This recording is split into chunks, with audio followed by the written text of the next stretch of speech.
Fargo, the new virtual assistant from Wells Fargo, makes banking faster and easier. Like this. Fargo, what's my checking account routing number? And this. Fargo, turn off my debit card. And this. Fargo, what did I spend on groceries last month? And that's just the beginning. Do you, Fargo? You can. In the Wells Fargo mobile app. Learn more at wellsfargo.com/getfargo. Terms and conditions apply. Your mobile carrier's availability and message and data rates may apply. Wells Fargo Bank, N.A., member FDIC. It's time to get inside the Giants Huddle. Let's go, let's go, let's go. On Giants.com. I like it, I like it. And the Giants mobile app. Boom, give me some juice. Part of the Giants Podcast Network. Let's roll. Welcome to another edition of the Giants Huddle Podcast, brought to you by Citizens, the official bank of the New York Football Giants. I am John Schmeelk. Earlier in the week, we had Brandon's cohort over at Bleacher Report, Derek Klassen, doing the skill positions on offense. Now we have Brandon, author of the Trench Warfare newsletter, as you can see from his background, also one of the scouts over at Bleacher Report, who is our offensive line guru. Brandon, thanks again for joining us like you do every year. I hope you are well. Tell the folks where they can find all your stuff. Yeah, thanks for having me. You can find me trenchwarfare.substack.com. You can subscribe there to all I do with my newsletter. Have my guys coming out here soon in the offensive line class, and a bunch of other stuff kind of in the works as well. So that's really the main spot, and then all social media channels, Brandon Thorn NFL. Yeah, make sure you guys go check it out. If you want offensive line information, this is the guy to go to. He studies at the NFL level, the college level, you name it. He's our go-to source for offensive line breakdowns, and that's what we're going to do with him today. Brandon, let's start, though, with the overall classification of the class. We know there's going to be a ton of first-round guys, but based on the most recent Bleacher Report rankings that are up there, we're recording this on Friday, 13 of the first 39 players on that Bleacher Report big board are offensive linemen. A third. That is a ridiculous amount. So clearly you agree with the general consensus here that this is a pretty damn good top of the draft first round offensive line group. Yeah, definitely. It's a really good class. And, I think I have maybe 6 or so like true first round grades. And then, several, maybe another 5, 6 like early second round grades. Just for additional context there, I don't have 13 first round grades. But yeah, I definitely can see the NFL valuing a lot of these guys, very highly, even higher than me in some of these cases. So I think all around, no matter who you kind of talk to, it's a really good offensive line class. And I think that's valid. And I think all the positions as well, especially if you're projecting some of these tackles inside, and then the guard class is really good as well. So it's like there's immediate starters at kind of all the positions, and then there's really good depth at pretty much all the interior spots.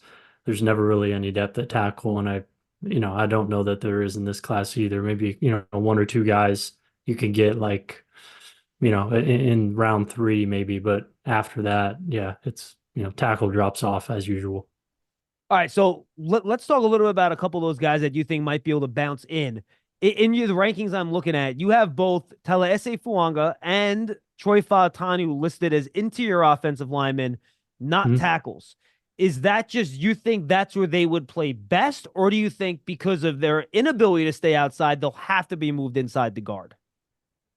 More so the former, just I think they'll be best there. And then a little bit of the latter with Fuanga. I posted a thing on Twitter a few weeks ago, 10 clips of him losing the same way, outside hand, not having quite enough range, or his set points being a little short and just getting beat around the corner, primarily with the cross chop.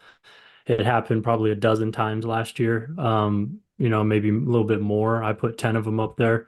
But yeah, that's kind of a typical thing that college tackles, if they struggle in that area, and then, have the prerequisite size, play strength, and run blocking skills. Typically those guys are good candidates to move inside, which I think Fuaga is a great candidate to move inside. He could play tackle, I think, in the right system, RPO, play action heavy, limited true drop back situations, that sort of thing, San Francisco, places like that.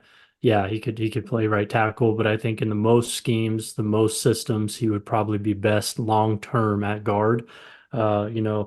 I compared him to like a really like a supercharged Vitae coming out of TCU. He's just way more athletic than he was, but he's kind of similarly built and wins in similar ways as a run blocker or high-end comp, Mike Upati. I see a guy like that. And then Fatanu, he's been my top guard since November, December.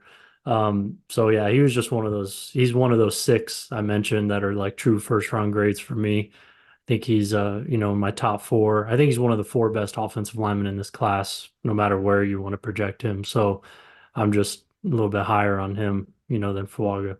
Brandon, I got to be honest with you.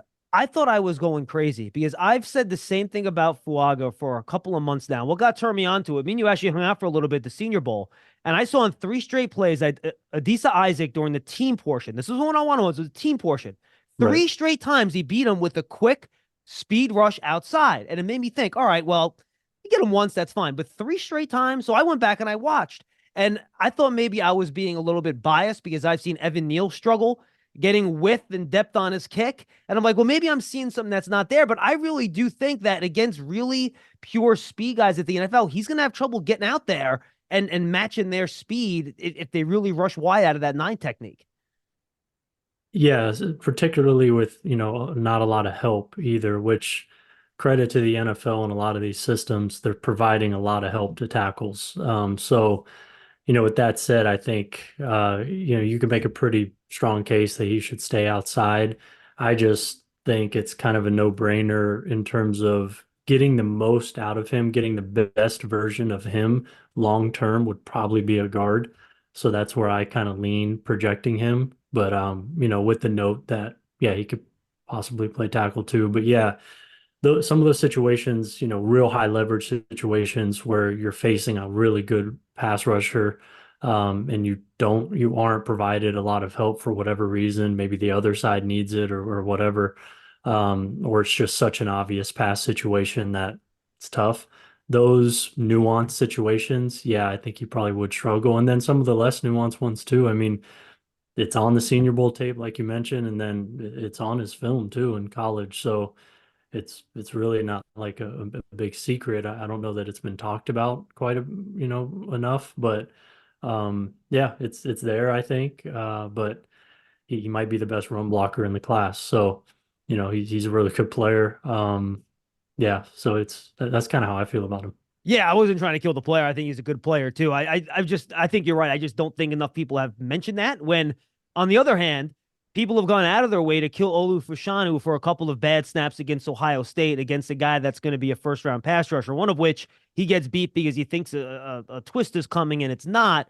And I was thrilled to see you still have Fashanu as your number 2 tackle, and not just your number 2 tackle, but grades touching with Joe Alt. Do you still view those 2 guys as 2 players that would be first round, or not even first round, top 10 offensive tackles in pretty much any draft class? Yeah, I made a slight alteration for our final big board there just to get a little bit more separation there with Alt and him. But I mean, I do think Fashan is definitely the second best tackle in the class. And yeah, I mean, the Ohio State tape, you kind of summarized that well. A few bad reps. That was the worst game of his career in 2 years. So yeah, that one got a lot of spotlight on it. But if you balance it, with all the other games, and I've watched pretty much every game of him, it's kind of easy for me to just look at that for what it is. And, you see some of those ways that he lost, particularly with his anchor in other films, but it's not as pronounced as that one. And, another thing is he followed that up the rest of the year with maybe the best football of his whole career to kind of close out his time at Penn State, which was nice to see. Specifically as a run blocker, I thought he really turned the page after that game in a lot of ways in terms of sustaining and finishing blocks, which was my biggest question with him, which is still a little bit of a question, but he did at least show a level of sustain and finish that I hadn't really seen prior to that, at least consistently. So that was another part of it. But the thing about Fashanu that, I think, is really hard to get out of my mind is, when you first watch him last year as a 19-year-old, just how natural he is in pass protection, in terms of movements, set points, hand usage, timing it, syncing it. And it's just pretty special stuff. And I think that that's kind of carried through the rest of his career for the most part. Again, not perfect, but every player, you could kind of point to some errors here and there. So I just think just how natural it is for him, and then having the traits that he does, chances are he's going to be a good pass protector and a solid run blocker, and that's kind of how I see him. And if you see that, as a tackle, yeah, I mean, top 10, top 15 kind of grade for me. As someone that evaluates these guys, and then I'll kind of zero in on some of the more giant needs. This is the question I've been trying to figure out in my own head. Fashanu looks so good as a pass protector, so fluid, feet are great. Yet in the run game, and again, I got to go back in my notes and check if it got better at the end of the year. But I did feel like he was on the ground a lot, like he would fall. And I wasn't sure if he was overextending too much. How do you reconcile such gracefulness and as a pass protector? But then in the run game, I felt like he was on the ground a little bit too much falling forwards.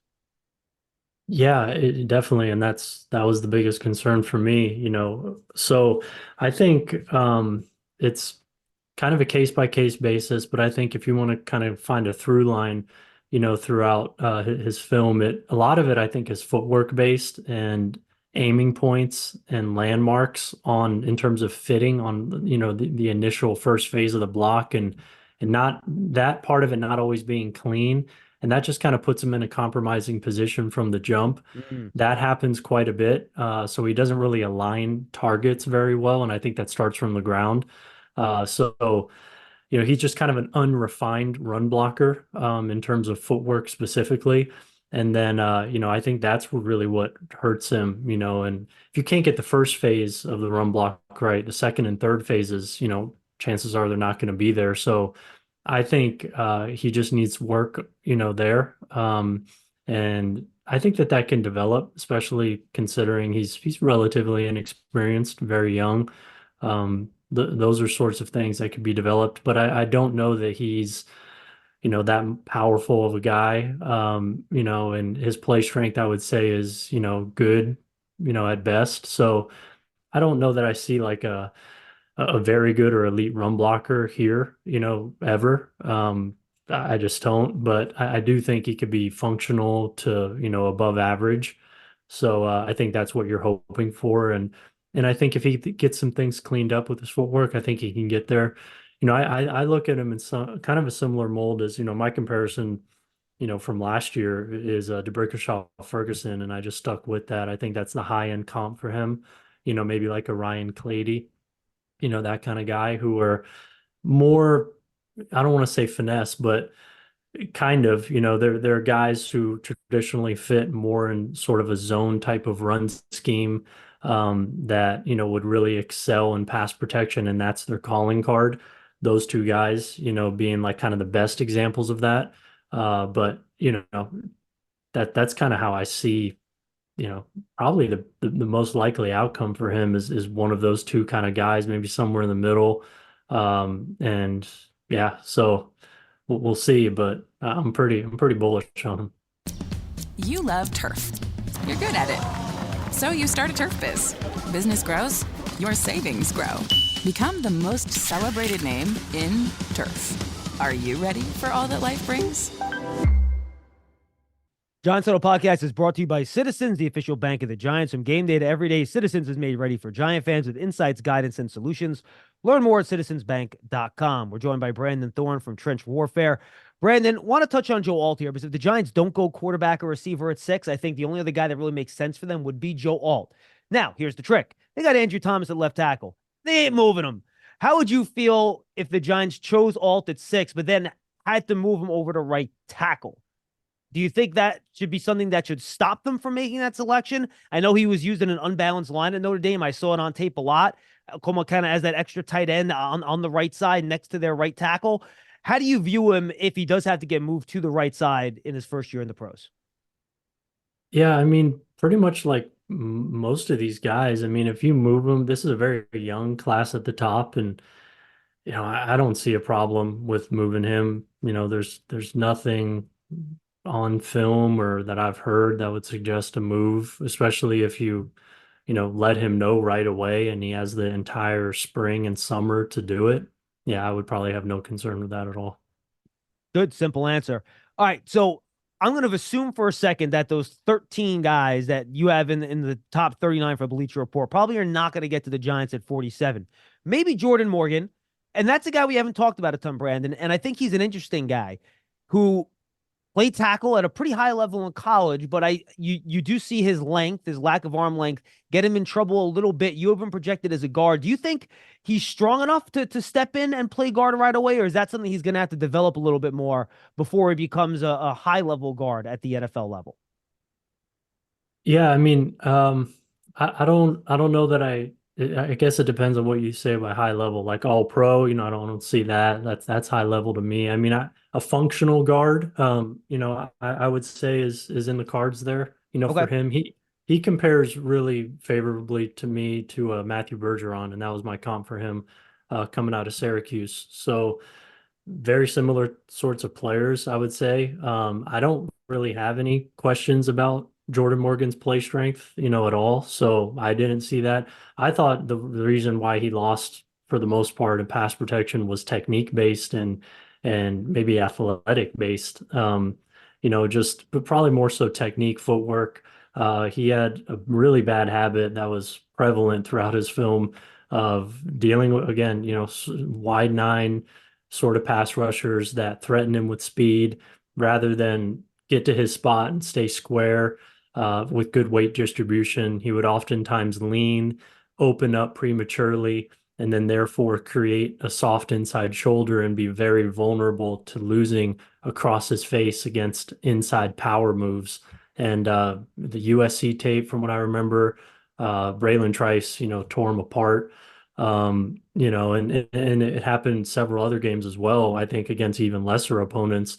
So, everyone points to the Latu game, and it was fine. He faced him 6 or 7 times and, had 2, 3 good reps against him, which was a good tape for him. But I just think when you balance everything else that was on film, to me, he was a pretty easy candidate to move inside. Now, I think there is maybe an outside shot of maybe like a Deion Dawkins sort of guy at left tackle, but I think more than likely you're getting like a Matthew Bergeron kind of pro, who could be a solid guard. And I think he would fit really well in like a wide, tight zone sort of scheme, play action based. I think that would be ideal for him, which, there's a lot of teams that run that sort of scheme. So, yeah. Yeah, that makes a lot of sense. Giants pick at 47 and 70 here, Brandon. You have a bunch of interior offensive linemen that could fit there if the Giants want to try to shore up their guard spot. Guys like Dominic Pooney, who's a conversion in from tackle. Go through some of those interior offensive linemen that you like, mid, late second round, early third round that could fit the Giants' need as someone that can either come in and start a guard right away or maybe more importantly, develop over a year or two and eventually become a solid starting guard in the NFL. I think Cooper Beebe is definitely a good candidate. He's one of the more easier kind of evaluations for me, honestly, because first of all, he has a lot of film. He has, 50 starts or 48 starts. So, I mean, you could, see him execute every sort of block you could possibly want against a variety of competition, especially because Kansas State's scheme is multiple in the run game. So, you're going to see pin pull, duo, inside zone, power, you're going to see everything. So with that, considering, his experience, you really get to see him execute a lot, and he does it at a high level. I mean, it's just consistent. I don't know that there's anything very good to elite. I don't think that there is about him, but he does a lot of things well. And, he has the size in terms of build and the play strength and the power that I think will translate. And, again, not going to be like a high-end starter, but I think of all these guys that we're going to talk about, he's the one who's probably most ready to play inside. My favorite maybe of these guys, especially if you can get him, later in the second or even in the third, is a guy like Dominic Pooney or even Christian Haynes, and then Christian Mahogany. Those 3 guys are really like 3 of my guys in this class, I would say. Pooney, I just got done watching his film again because I'm making all these cut-ups for my guy's article. And I mean, Pooney, at his size, to have the movement skills that he does and the balance, it's really impressive. His ability to stay attached to blocks through counters and shed attempts and just to find his footing and, he's just a really good athlete at his size, and he has a lot of power. So I mean, I just and then he repped at center again, not again, but he repped at center at the Senior Bowl. So you got to see him there and at guard as well. I just think he's going to be a really easy guy to project inside to either of those two spots. And then Christian Haynes, one of my favorite guys in the draft. A lot of guys have been talking about him, and I think for good reason. I mean, he's a technician. I think another guy with a ton of starts, although all of them are at right guard. But yeah, he's I think pretty easy to project. I don't see a super high ceiling with him. I see maybe best case like a Kevin Dotson. He was my comparison for him, kind of a right guard only player, but a guy who has good length, good strength. And I just think mentally he's so sharp. He's so consistent with technique, footwork, timing. He just definitely knows what he's doing out there and is very consistent with it. And I think he's probably the best finisher in the draft as well. He's really his demeanor is what you're looking for. I think offensive line coaches will particularly love him. And then Mahogany is kind of the wild card of the bunch, I think, but I tend to favor these guys, especially if you can get them a little later. Big, maybe the most powerful guy in the class. I think he's certainly in the conversation. He's just a little wild and kind of frenetic, I would say, in how he plays. And he just needs to learn to kind of reel it in and be more patient, but really good athlete. And he's mean and he's powerful. So I tend to favor those guys. And if he gets into a spot with, a decent offensive line coach, I think he could turn into a starter as well. I think the other guy you have in that neighborhood is Isaiah Adams out of Illinois, Brandon, Yeah. who I really liked at the Senior Bowl. They had to play him at a position at tackle where he just didn't have the movement skills to play there. But at his size at guard, I think he can. I think he's not that dissimilar from Mahogany, where, if he shores some things up, I think he could be a real solid starting guard at the next level. Yeah, you really got to watch a lot of his film, I think, because if you do watch the right tackle game against Penn State, he kind of got put there at the last minute, I think, to account for injury, and it was a really bad game. It was bad. Yeah, it was very bad. But, the more you watch him, he kind of settled into it, I think, right tackle that is. He had 10 starts there, and he kind of got better at it. He got more serviceable, functional, but you really kind of got to go back and forth years with him and make sure you watch him at left guard. And then I think if you do that, then you could kind of get a really good idea of what he is. I compared him to Aaron Banks coming out of Notre Dame. I think they just play very similar. But yeah, I think he's an above average run blocker. He has solid quickness, body control. He's a good finisher. He's upright, and he plays tall like Aaron Banks. Guys can slip, get inside underneath, slip him a little quickly. So, that's going to be kind of an issue for him. But I think pass protection, he's fluid, he's quick. We saw some of that at the Senior Bowl, although his hands, I thought there got him into trouble a little bit. But, he's a real interesting player. And I think he has the size, the strength, the quickness, and enough finishing skills to, at least be a backup right away. And a guy who can become a solid starter within his rookie contract, I think, is kind of how I would characterize how I view him. You're ready for a change. Payday comes early with Citizens, so go to that retreat. New You moves to the country. Now you're raising goats and launching a lifestyle brand. Are you ready for all that life brings? Giant fans love a winner. It's why they love Citizens. Named a 2022 Best Bank in the U.S. by The Banker as the official bank of the Giants and sponsor of the Huddle. Citizens is made ready for fans of Big Blue. Learn more at citizensbank.com. Kind of these two, second or third tier, however you want to split up the first group, Brandon, that you have there is Patrick Paul and Roger Rosengarten. I like Rosengarten a little bit more. I just think his movement skills are really strong, and I think he's being underrated by some people. And then Patrick Paul is just really tall and long. I think he might just be a little too tall, to be honest with you, in some ways. How do you view those guys as potential day two targets at offensive tackle that maybe have some upside to become starters one day?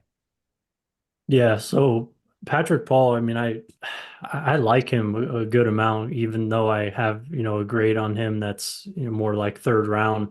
I just think, he is tall and long, but the best parts about him, I think, are his strength and his competitive toughness. I mean, I'd put him on the short list for best finisher in the draft. He's Wow. he brings it kind of an edge to him. You got to watch the sideline copy when you watch him because there's a lot of extracurricular stuff happening I'll have to do that. throughout Yeah, his. I'll have to do that then. I usually just watch the end zone with these guys.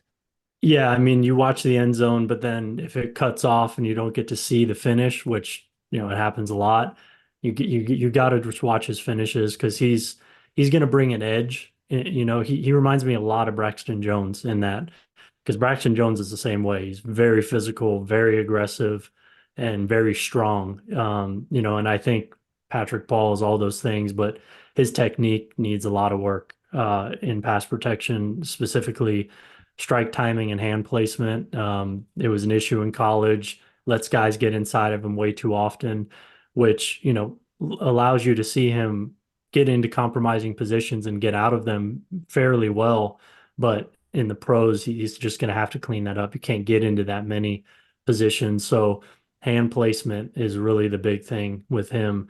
And if it could just get incrementally better, I think you have a starter. But that has to get corrected first. And yeah, we'll see there. So I just thought that really is holding him back more than anything. And then Rosengarten, to me, I wished he kind of would have went back. I just think he needs to get stronger. He's just not very strong. He gets kind of bullied, with anchoring or trying to anchor in the run game. Just doesn't really generate much movement. He's very scrappy, very crafty, I would say as well. I think he has the right mentality, and I really like some of the stuff he does. He has a three-step short technique, which is kind of a nuanced pass protection technique that some pros primarily use, but he's been coached by pros since high school, former pros, that is. So he's been exposed to like some really high-level coaching, and I think you could see that.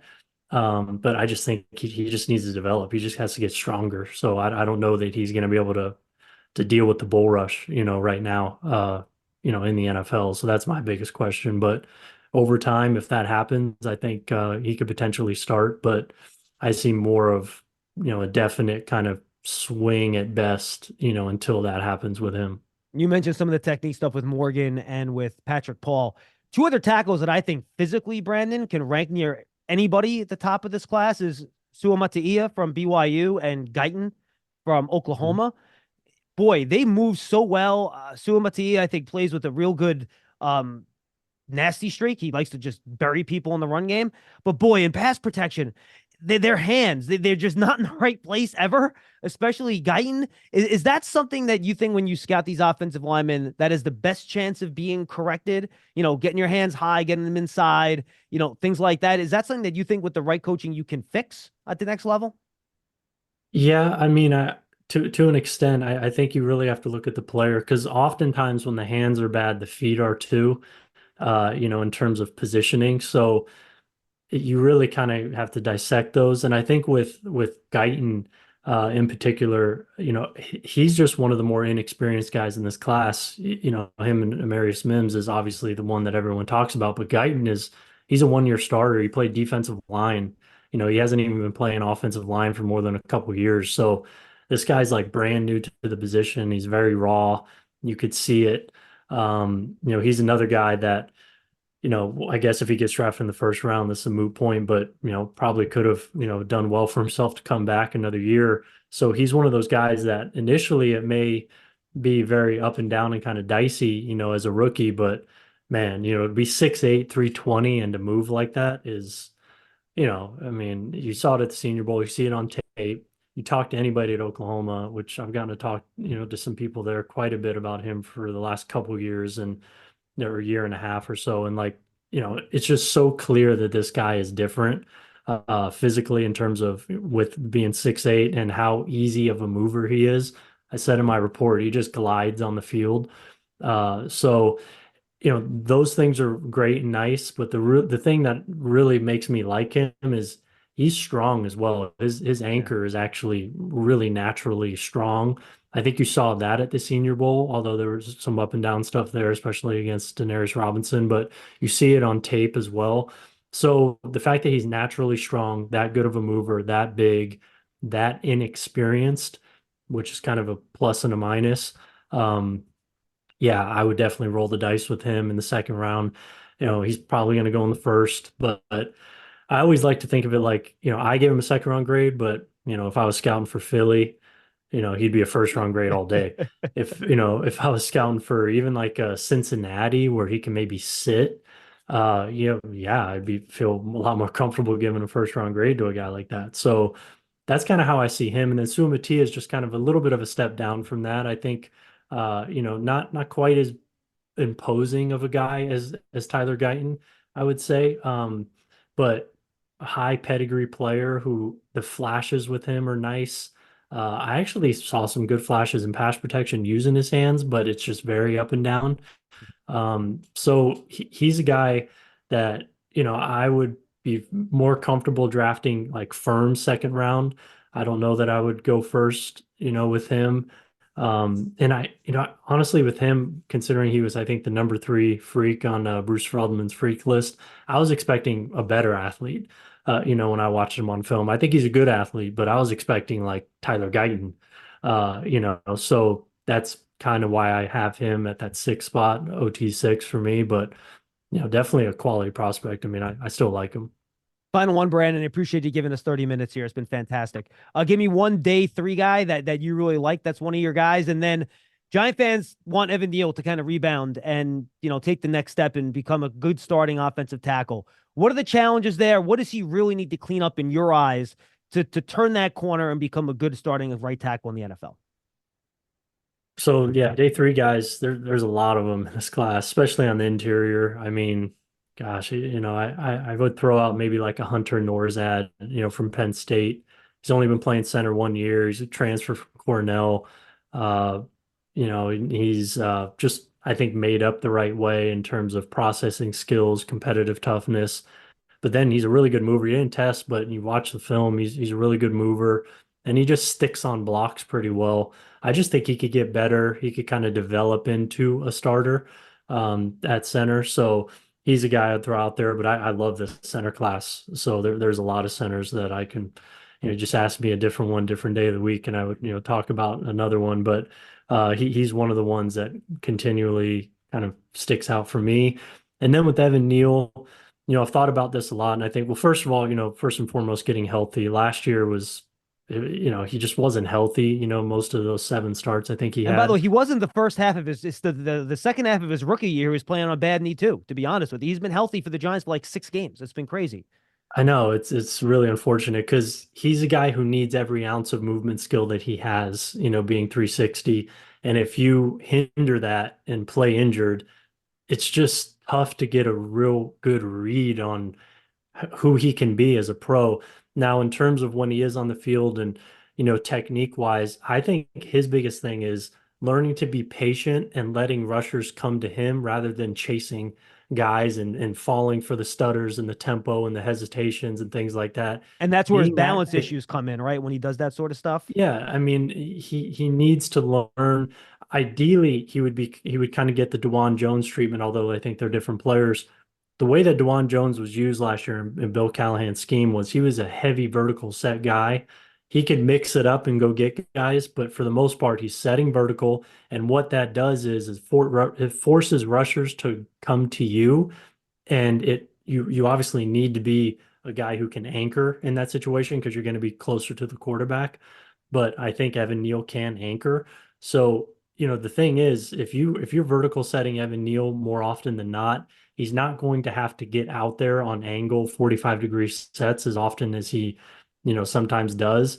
And any 350 pound plus guy who gets out there too much, I mean, it's not going to look good, especially if, you're really young. So hopefully he can kind of be used that way, or at least if he is setting that way, just to be more patient, with his hands and play big and force guys, just stay inside out, force guys to run through you.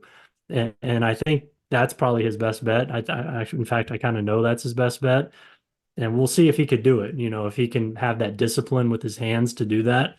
But yeah, I mean, he has to get right physically first. And I don't know how people were writing him off so quick, honestly. I mean, yeah, I liked him coming out. Maybe that's part of it, but he's super young and he's been hurt a lot. Like, you got to give this guy a little bit more time, I think. No, I'm with you. And just so fans understand, when you say vertical set, you mean kind of straight back, right? Yeah. Towards the backfield rather than out towards the sideline, correct? Yes, and just if people can imagine that in their mind, vertical setting a tackle straight back, you're going to be closer to the quarterback. So there's plus and minus to this. The minus is you're closer to the quarterback, so you're more susceptible to power. But that's why you typically see the 340, 350 pound plus guys vertical setting, because those are the guys that can handle power. So you're kind of Xing out that minus. And the positive is you're not playing in that much space, and you cut what the rusher can do in half, straight off the top. They're not going to be able to beat you necessarily around the corner because you're already so deep in the pocket. So you kind of mitigate the speed aspect of it, and you kind of play more of a power oriented game. And typically you see the bigger guys do that, and or at least the guys that can anchor, like Joe Thomas is kind of an anomaly. He did it a lot. He's not the biggest guy, but he had a great anchor. And some other guys have had success with it as well. Trent Brown being one, and some other guys. But yeah, I just think that approach would probably give Evan Neal the best chance of being a good pass protector. And, we see the flashes in the run game. I mean, he's a powerful guy and he's strong. So I don't think those are the questions. It's just his discipline and his technique, is the biggest thing, I think. I apologize for going a couple of minutes long, Brandon. Carmen Brasillo is from the Dante Scarnecchia school. Did he use that type of stuff in New England when Scarnecchia was there, more vertical setting with the bigger guys? I know you mentioned Trent Brown, which is why I asked. Who's that? When Scarnecchia was in New England, how much did they use vertical sets with their tackles? Because that's who Brasillo learned a lot from when he was an assistant under Scarnecchia. Yeah, that's right. I don't know that Scarnecchia necessarily majored in that. I did see Trent Brown doing that there. But as far as other tackles that played for Scarnecchia, typically they were kind of more smaller guys. I know he had Nate Solder, but he was a finesse kind of guy. Like that wouldn't really fit him. So, but Scarnecchia is one of those guys who probably could teach anybody anything, and is going to adjust to whoever he has. So, yeah, I mean, which you saw, he had so many different kinds of body types. Shaq Mason, Trent Brown. I mean, 6 foot, 6'8", like, power, finesse guys all over the place, as well. So it's like, yeah, Skarnecki is kind of a, his own thing in some sense. But yeah, like Bill Callahan, I would say is a good example of that. He has used that pretty extensively, and I think that's a big reason why DeJuan Jones was able to have as much success as he had last year, was because he was handled in such a great way. And so vertical setting heavy. And then when he faced guys like TJ Watt or Nick Bosa or some of the matchups he was provided a lot of help. And then he was kind of unleashed here and there, but it was in spurts. It was very selective. And he was in the perfect spot, so sometimes it happens like that and guys can get maximized. So hopefully Neal can kind of get into a similar sort of situation. Brandon, awesome stuff again. Thanks for joining us. Tell the folks one more time again where they can subscribe to the Trench Warfare newsletter and everything else you're up to. Yeah, so trenchwarfare.substack.com is where you could find me, subscribe to my newsletter, get all my work there, and then social media, Brandon Thorn, NFL. Thanks for joining us on the Giants Huddle podcast, brought to you by Citizens, the official bank of the Giants. We'll see you next time, everybody.